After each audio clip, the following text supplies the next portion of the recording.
Hello and welcome to Zimstake Media. Zimbabwe's Vice President Dr. Constantino Chiwenga and Second Lady Colonel Minutabo yesterday joined parishioners and walked 7.3 kilometers from Nazareth House to Cathedral.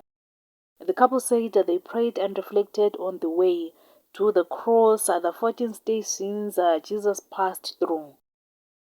Minnie says they also reflected on all sufferings he endured along the way to the Calvary in a bid to be better Christians as everyone celebrates Easter.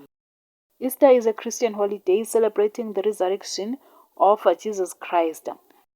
People often mark it with church services, family gatherings, Easter egg hunts, food like hot cross buns or chocolate eggs. Please do use the comment section to tell us how you're celebrating your Easter. For more stories, please do like and subscribe.